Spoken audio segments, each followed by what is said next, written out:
না হয় তোমাদের মেয়ে। কে এই বাসাতে থাকবে সেটা তোমরা ডিসাইড করো। এই বাড়ি থেকে তুই চলে যাবি, এই বাড়িতে তোর বোন থাকবে, আমি আমার মেয়েকে নিয়ে থাকবো। তুই বাসা থেকে চলে যা, যা বলছি। তোমাদের মেয়ে যতদিন বাসাতে থাকবে ততদিন এই বাসাতে আমি ফিরবো না। আমার হাতটা ছাড়, আমার সব সমস্যার মূলে তুই।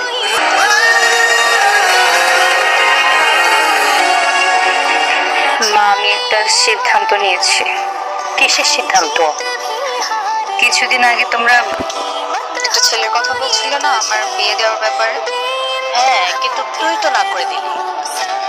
সেই ছেলের পরিবারের সাথে আবার বাবাকে কথা বলতে বলো। আমি বিয়ে করবো।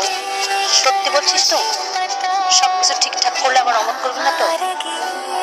আর না করবো না। আমার জন্য আমার ভাই বাইরে থাকবে, এটা তো হতে পারে না, তাই না?